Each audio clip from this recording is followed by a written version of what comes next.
As you've been told, there will be six talks and 4 what we consider discussions or dialogues, but we thought it would be better to have those 4 non-talks, to have questions.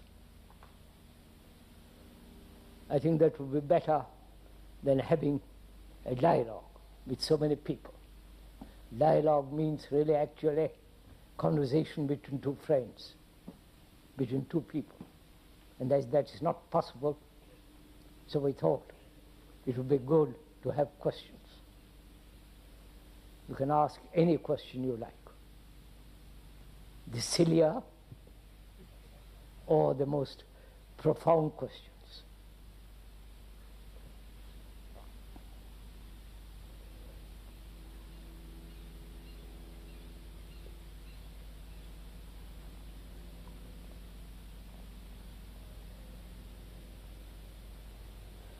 If I may suggest, please don't treat these gatherings as a weekend entertainment.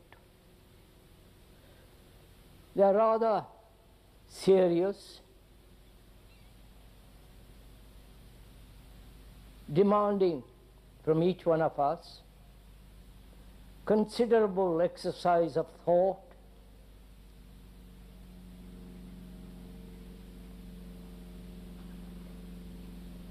capacity to investigate,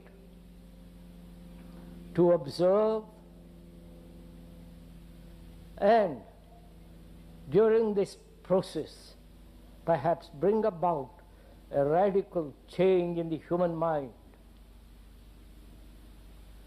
That is what these meetings are meant to be, that we are here to observe what is happening in the world, and also to observe what is happening to each one of us inwardly, psychologically, within the skin, as it were. So we are going to first observe what is happening right throughout the world, and to observe one must be necessarily free from any commitment, which is going to be rather difficult. But most of us are committed to something or other. To observe without any prejudice, to observe without any fixed conclusion, to observe without any rationalization, excuses, any form of belief, just to observe. Perhaps it may be rather difficult for most people, because we are so bound by our own beliefs, by our own prejudices, by our own conclusions, by our own personal inclination and idiosyncrasies. It becomes almost impossible to observe freely, choicelessly. And if we can do that together during these talks and question and answers, then perhaps we can go much deeper and further. One can observe what is happening in the world. Conflict. Wherever you go, there is this terrible conflict between man and man, between nation and nations, between religions and religions, the conflict between theoreticians and theologians, Christian theologians and non-Christian theologians, the communists, the totalitarians, and the believers, those who believe in systems, those who are bound by beliefs, those who are completely absorbed by images, religious images, Christian or Hindu or Buddhist, or your own particular image. So there is this battle going on in the world, tremendous conflict between politicians, between gurus, between every human being outwardly is struggling, competing, driving to express himself, to identify himself, to become something. Probably more in this country where success is worshipped, where money, position, status becomes all important. So there is this tremendous conflict going on between the scientists, between the priests, between every human being on this unfortunate earth. And nobody seems to be able to resolve this conflict. The economic, the social, the political. Nobody seems to care in the struggle, the very destruction of man, the human being.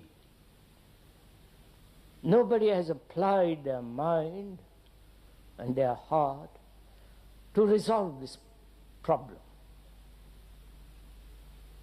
this everlasting conflict.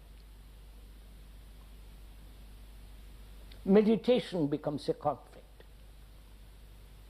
To change ourselves becomes a conflict. To, in any of our relationship, both intimate and otherwise, there's still conflict. Man apparently has lived for many, many million years and has not resolved this problem after all this time. There's something radically wrong that human beings, highly so-called, highly civilized, with a great deal of knowledge, both psychological and scientific,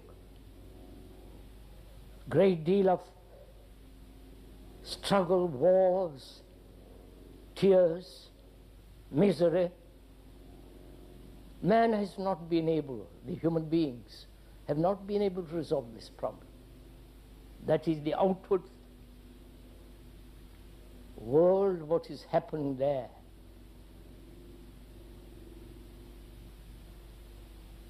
Nobody seems to feel it's worthwhile to forget or drop their own particular beliefs, dogmas, political opinions, theories, conclusions, beliefs, and still come together and resolve this problem.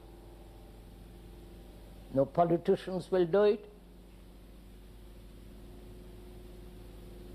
No priest will do it. No psychologist will do it. And the scientists will not either do it. Right?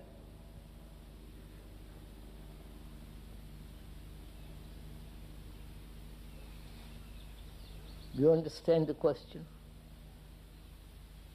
See the gravity of the question. Because we are destroying each other.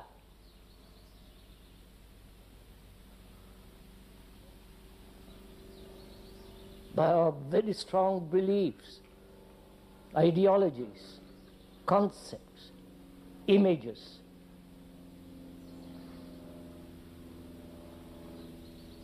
And apparently, we are incapable of coming together and resolving this problem. That is, thinking together.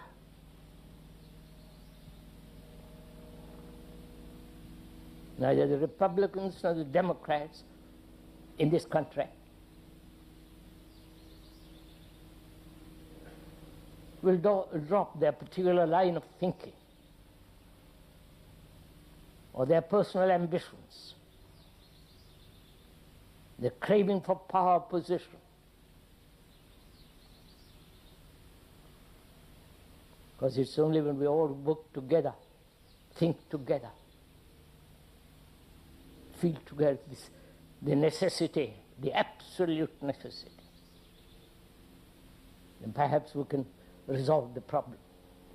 But none of them will do it. Because it means giving up their personal pride, vanity, position, power.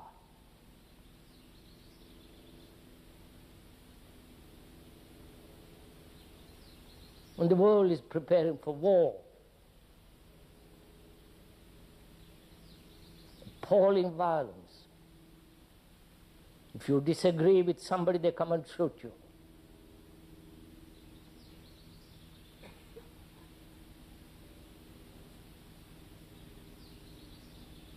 All consideration for human feeling, human dignity, human freedom has been gradually being destroyed.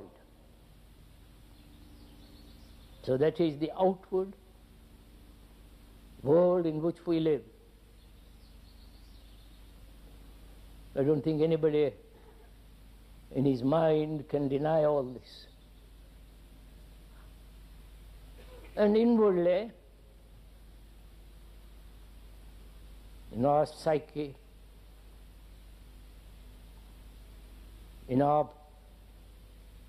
inside our skin, in our thoughts, in our feelings, we are also in conflict. Always striving to become better, to become something, to achieve success, position inwardly.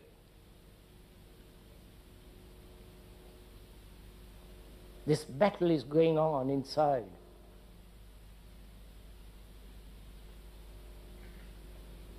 And again, we don't seem to be able to resolve them.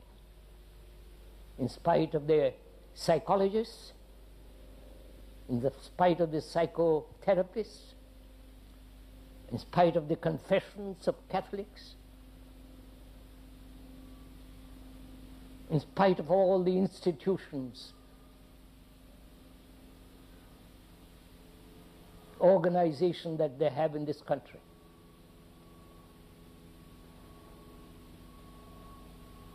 If you don't feel well, you take a pill.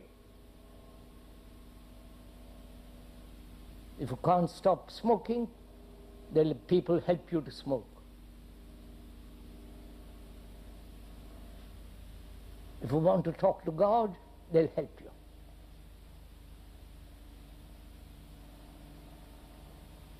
So gradually, we are losing our own responsibility.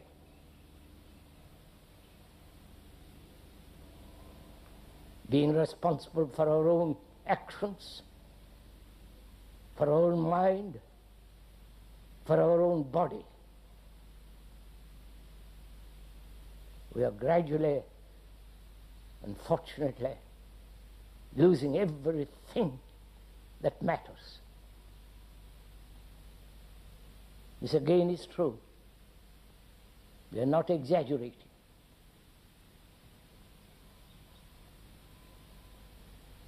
So seeing what is happening in the world outside, and also seeing what is happening to each one of us as human beings,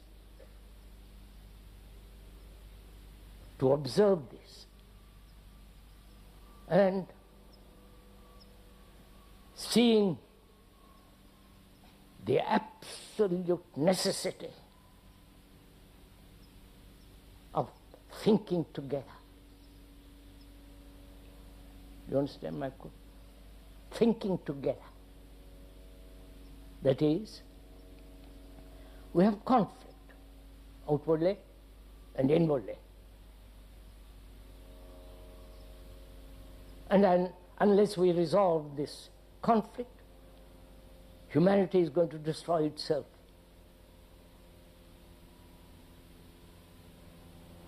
And since you have been good enough to come here to talk, to listen to all this, it becomes very necessary that you and the speaker think together about this conflict.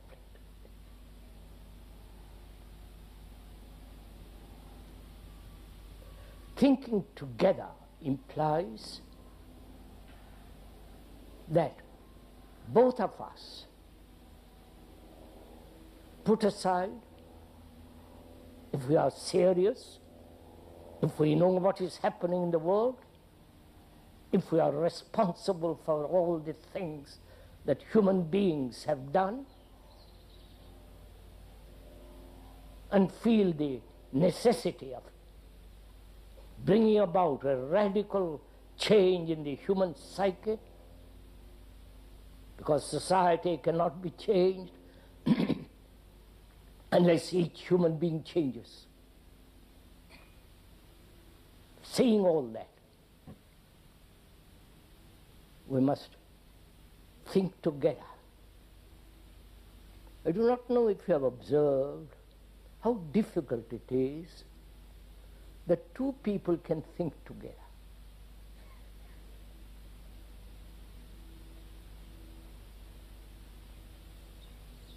However intimate they are, man or woman, friends, to think together about something. Here is a crisis we are facing.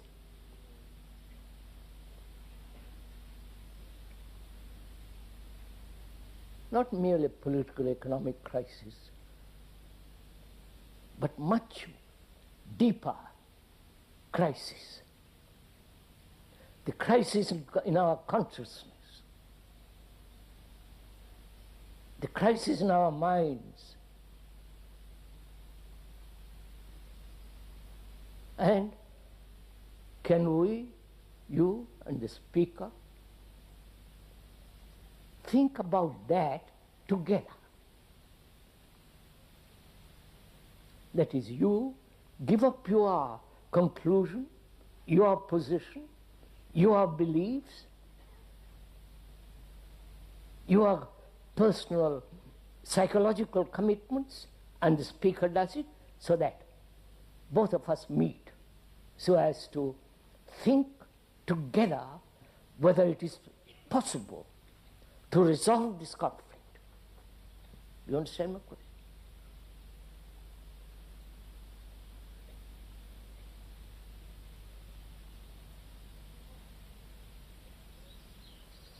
The more you observe, as the speaker has done for the last 60 years, and talked all over the world for that period, the more human beings are becoming uncontrollably mischievous.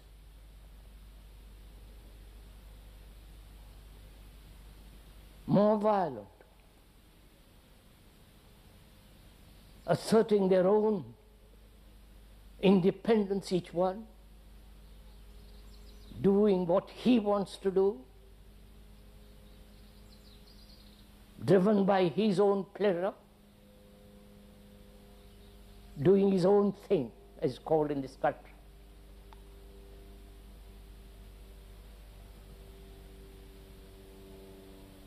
So each one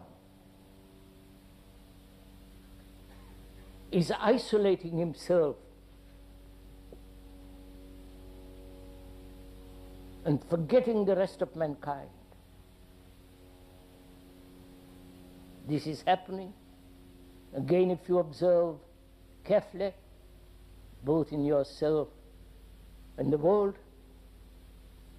But each one of us is pursuing his own desires, his own wants, his own particular idiosyncrasy. If what pleases you, do it. Right?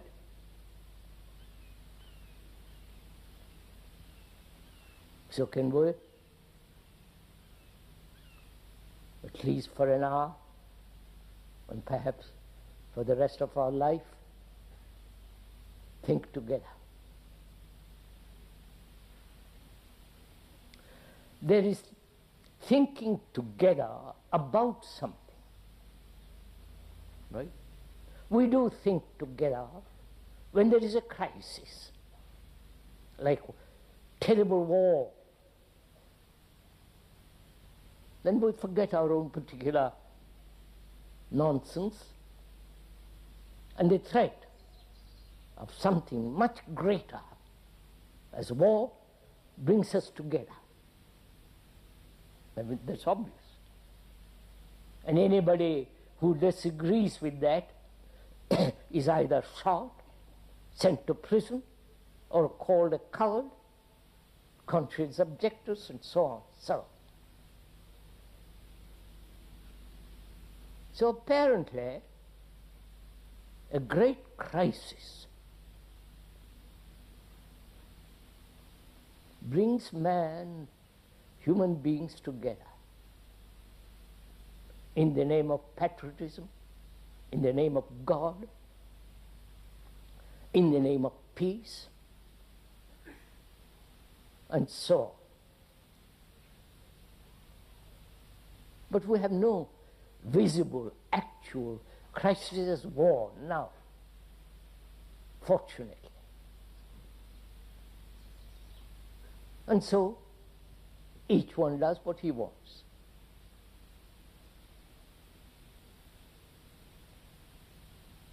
And that pursuit is encouraged. So we are gradually losing our freedom. I wonder if you observe all this. Considering all this, can you and the speaker think together about this crisis which we are facing? Crisis which is not economic, nor politics, not social, they're all outward. The crisis is in each one of us. The crisis is in our consciousness, in our minds, in our hearts. And so that can we observe that crisis and come together to resolve that crisis? You understand my statement, so that we can think together about the crisis. There is also a thinking together without an object. That's much more complex. You understand? That is, we can think together about war. If there is a crisis as war, we forget ourselves and be responsible for the whole. right? So, thinking about a crisis is comparatively easy. But thinking together without the object, thinking together without about something. I wonder if you understand this. Doesn't matter, we'll come to that much later. So can we, this morning and subsequent mornings, think together? That is, can we both see the crisis in our minds, in our consciousness, in our hearts, and let us talk about it together.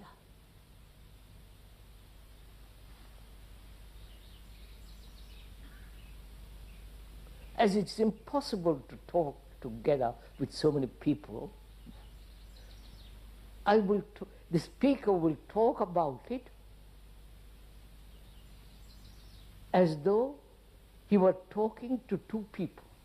You understand? That you are alone with the speaker. We're all both sitting together in this lovely grove and see if we can resolve this problem. Not ultimately, not in a few days' time, you understand? But in the very process of talking over together, resolve the problem.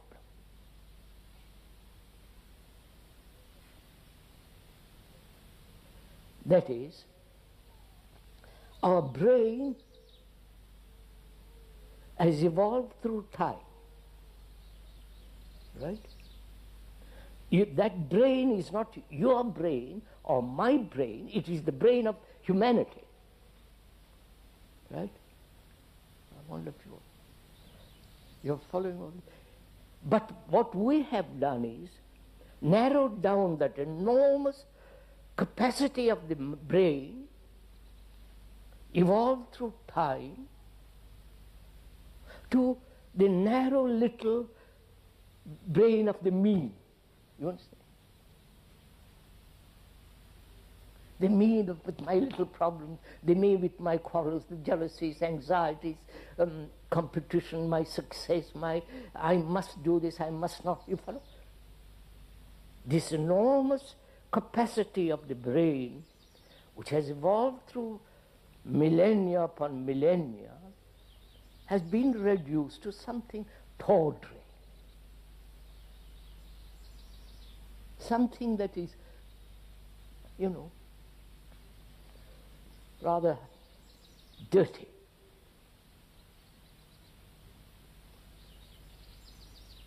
And the brain has become accustomed to protect itself against any fundamental change. We do not know if you have observed your own brain. And not the brain specialist, not the psychobiologist. See what is happening, sirs. That is, scientists are examining matter to find something beyond. If you have talked to any scientists, or if you are a scientist yourself, you are trying, if you are serious, if you are really deeply concerned, you are investigating matter to to find or discover something which is the origin of all this. Not God, because that's mere invention of man. We won't go into that for the moment. Instead, they're going through matter to find something beyond. But we, as human beings, are part of that matter. You understand? But if we went through ourselves, would go much deeper, much further, would really come to the truth of that. You following what I'm saying? If I'm not clear in my talk, please stop me. Because after all, we are trying to communicate with each other. Words are necessary. If the speaker uses non-technical words, any kind of jargon, just you speaking ordinary daily language, then perhaps it would be easier. So, our brain has evolved through time. Our brain has its own chemical capacity to heal itself or to resist itself. You'll find out if you go into it. To resist any change which doesn't give it security.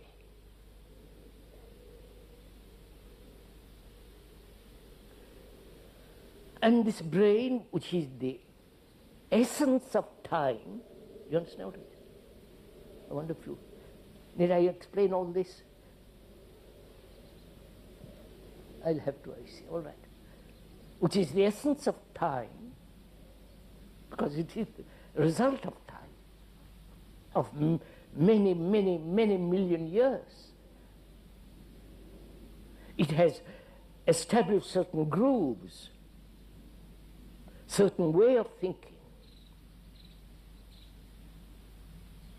certain activities which are familiar, certain beliefs and conclusions which gives it a sense of safety. All this has been developed through time.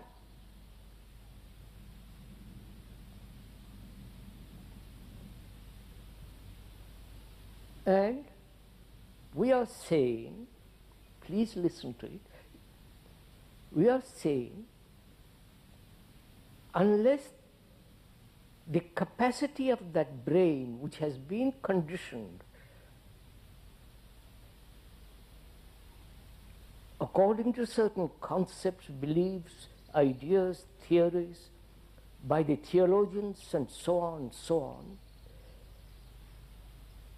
the brain cannot radically change itself, which is obvious. Yeah, you understand? May I go on with that? And thinking is part of this traditional, time-honored process of the brain, right? So when the speaker said, let us talk over together as two people, though there are many people here, as two people concerned with that question of ending conflict not gradually, which is the process of the brain conditioned to time. You're following all this? We are saying, unless that chain is broken, there cannot possibly be a fundamental change in human nature. Everyone?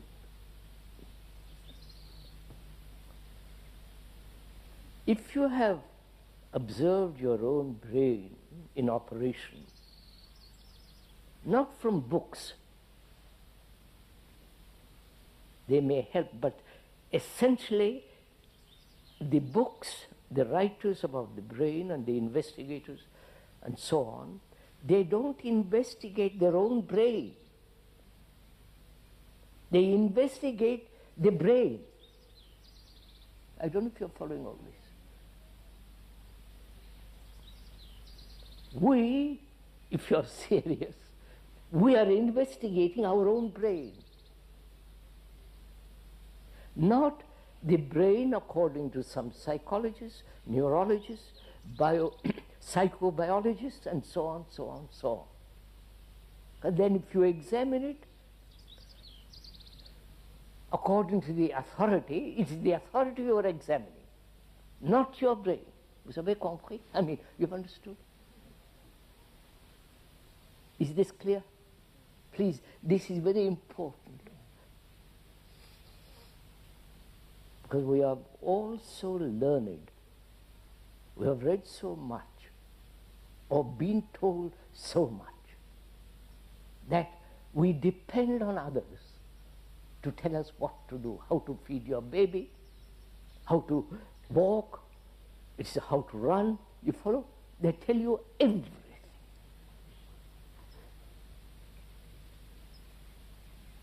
And we, unfortunate human beings, comply, slightly resist, but conform.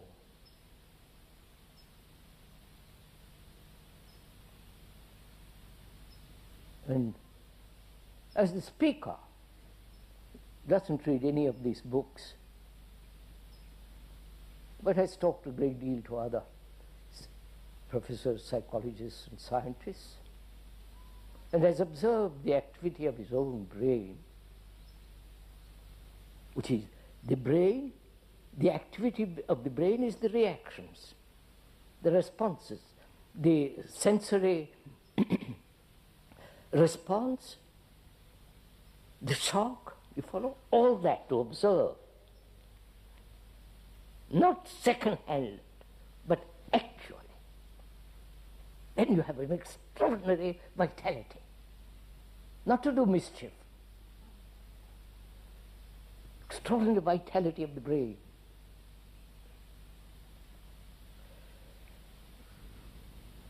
So what we are saying is, as the brain has evolved in time, and it can only think in terms of time,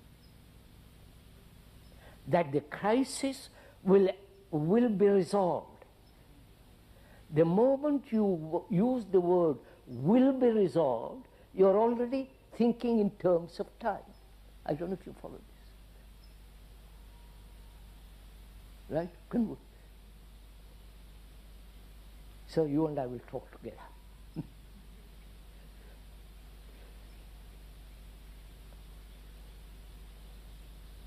We are saying this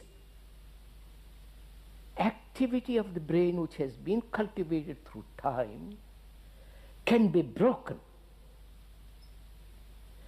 when you face the crisis and be free of the idea, the concept, the desire. We will change it eventually. You follow this point? So, in talking over together this question of conflict, we are asking, can the conflict end immediately? The moment it doesn't, when you have not the urgency of ending it immediately, you enter time. You've understood this? So we are now thinking together about the conflict and not thinking in terms of it will end eventually, gradually. I don't know, you get it? Please understand this. So the very urgency of the crisis ends time. You have broken the pattern of the brain.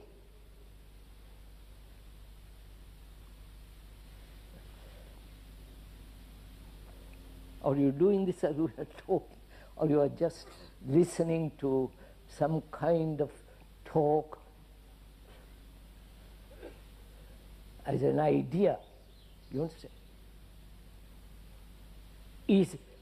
Now just a minute, I'll put it this way. Is the crisis in your mind, in your heart, in your behavior, is it an idea or an actuality? You understand my question? Is it a concept which has been presented to you verbally, and you accept that concept, and so it becomes an idea? But whereas in the very description of it is the fact of your own observation. I wonder if you see this. Which is it that is going on between us? Is it an idea, a concept? The concept of time? The concept that it can be broken? And so, then you will ask, how is it to be achieved? Which is again a process, again admitting time. I wonder if you see all this.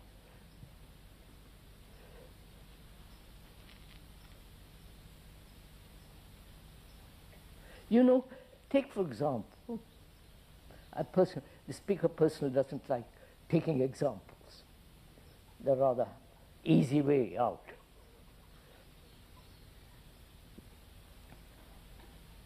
We human beings are violent, which has been demonstrated throughout the world. That's obvious.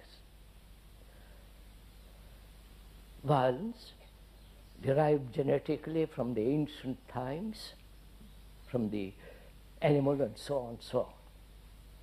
So we are, by nature, by our behavior, being very, very self-centered, violent. And we say that violence cannot be ended immediately. Therefore, we must pursue non-violence. You're following this? The non-violence is an idea. It's not a fact. I want you to see this. What is fact? What is fact? I mean by fact, what is actually happening, which is violence. You may not be violent now, sitting under the trees and nice weather and so on. But the fact is that human being, you are violent. And our brain, which has evolved through time, chemically protecting itself and so on, conditioned to that, says, I will eventually get rid of it. So, the theorists, the theologians, the priests, all these people, because we have also said we will get rid of it eventually. You follow? Whereas if you are only dealing with fact, not with idea, then you can do something immediately. You following what I mean? You know, the word idea in Greek means to observe.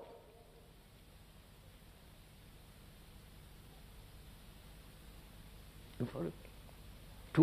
Merely to observe, not through observation make an abstraction of what has been observed.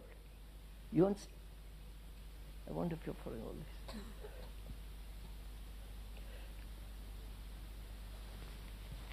You see, what we generally do is, when we observe something, immediately we make an abstraction of it into an idea. And then try to carry out that idea. So it becomes extremely difficult to carry out an idea. So there is conflict.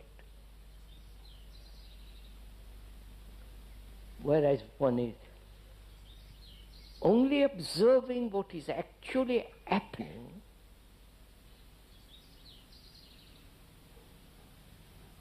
then you can deal with it not in the context of time, but in the necessity of moving from there.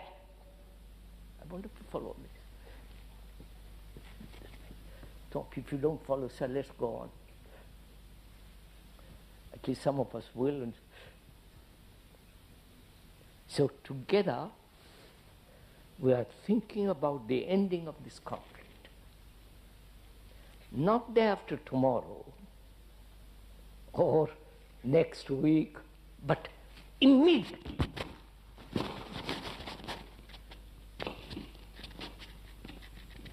Sorry, sir. I heard Mr. Strauss last night. Sorry.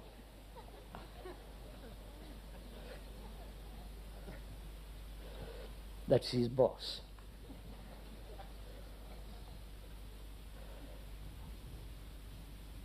He's a publisher. I listened to him last night.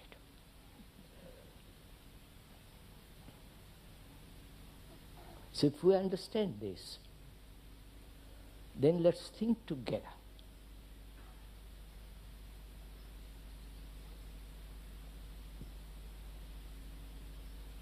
What is the problem?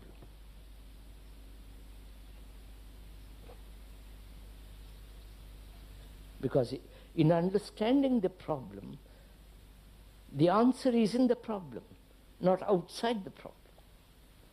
You understand this? Whereas we say it's outside the problem. The answer will somehow lies somewhere else, not in the problem itself. Right? Can we go together, please? So, what is the problem? The problem apparently is society can only be changed if human beings who have created it change themselves. That is the real problem, the real core of the problem.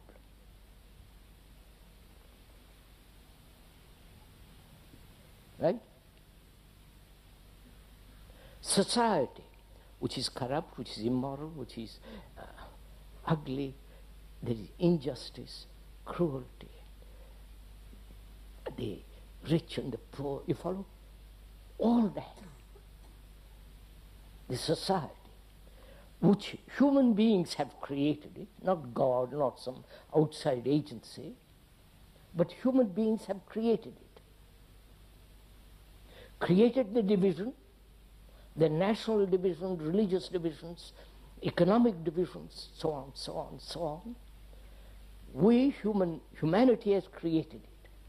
Unless humanity, of which we are, changes fundamentally, you cannot bring about a society which is healthy, sane, rational. Right?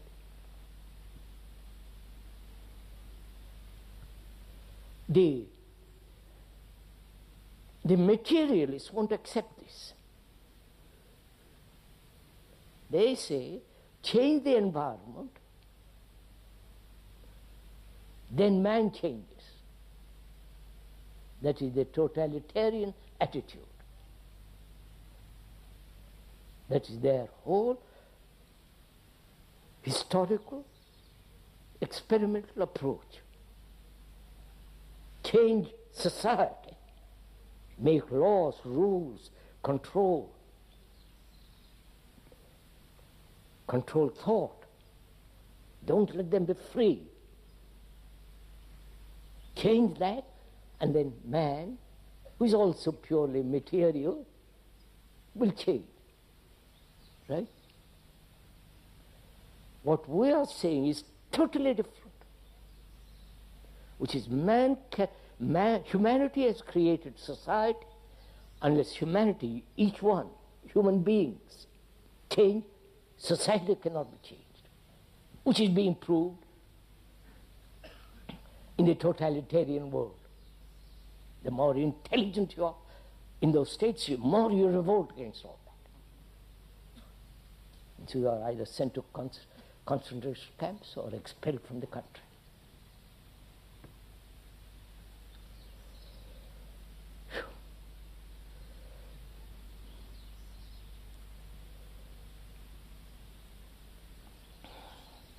So the crisis is that.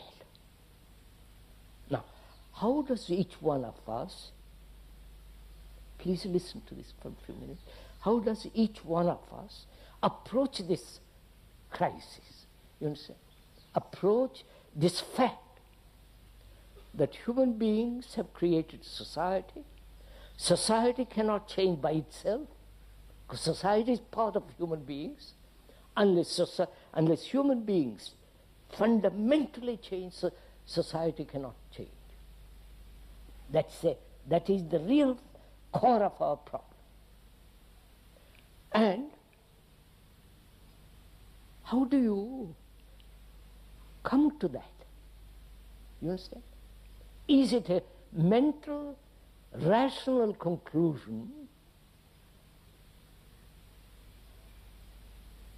an abstraction that you have after observing come to, or this is a fact?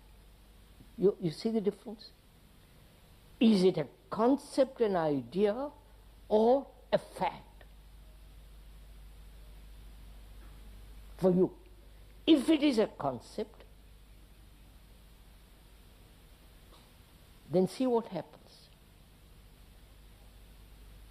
Concept is merely a conclusion derived cleverly or unintelligently, rationally or irrationally, a conclusion that society cannot be changed, human beings cannot be changed, so carry on amicably. There are those people who are saying this. Human beings are so conditioned, you cannot change that conditioning, but make it a little better. You know the group, you know the tendency of all that. So we are asking each other, is it an idea, because you have been told, or it's a fact for yourself? You see the difference? When it's a fact for yourself, not given by another, then you have to deal with it. That is, when you have pain, you deal with it. When you are toothache, you do something immediately. But if toothache is an idea, then you say, well, perhaps I'll postpone it. No, don't. So see the rationality of it. That brings up another point. Scientists think human beings are rational. But they are not. You understand?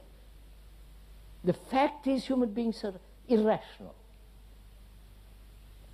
But there's a concept that human beings are rational. And we live according to that concept that we are. So we are never rational. I don't know if you follow this.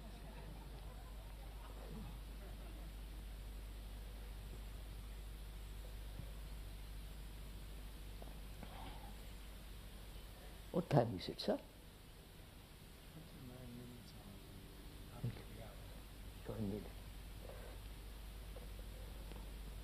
we'll continue every day for the next 2 weeks about this question. If it is a fact, then how do you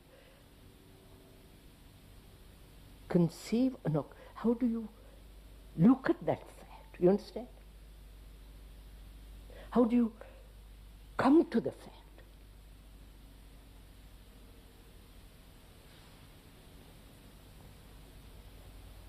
So the approach to the fact matters.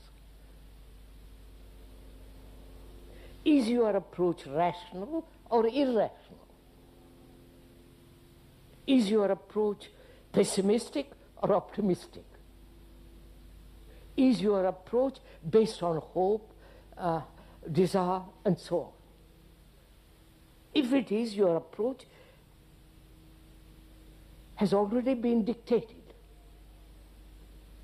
If we are not free to observe the fact.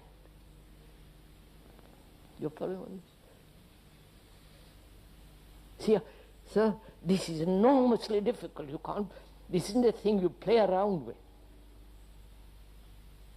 This is concerned with your life, not somebody else's theories. However clever, however ancient, however so-called religious. It's your life. And how do you approach your life? You understand my question?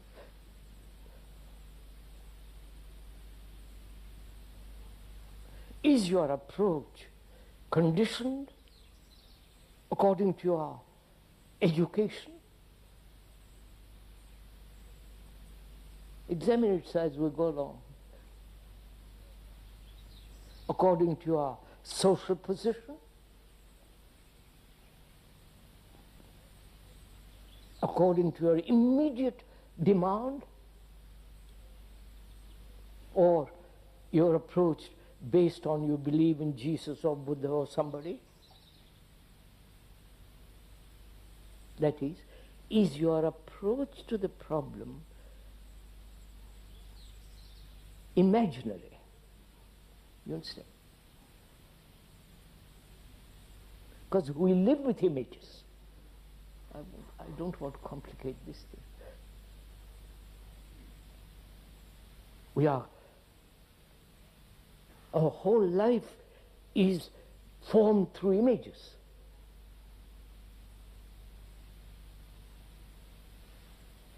All our religions are images, either made by the hand or by the mind. But they are images which we then worship, and that we consider marvelously religious, which is idiotic.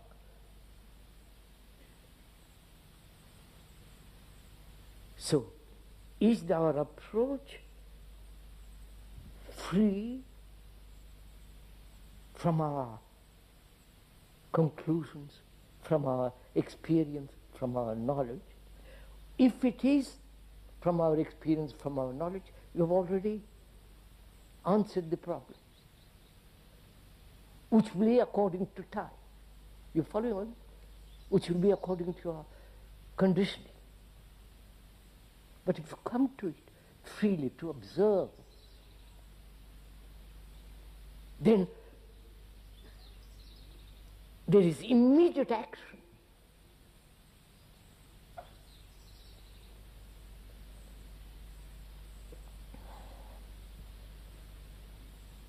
I think that's enough for today, isn't it? Because I don't think it's to spend an hour with this attention. Probably you're not used to. You get tired. Your mind's so wandering off. You were not fully centered. So after an hour, let us stop and continue Tuesday and Thursday and Saturday Oh, tomorrow, of course. Tomorrow we'll continue with this. May we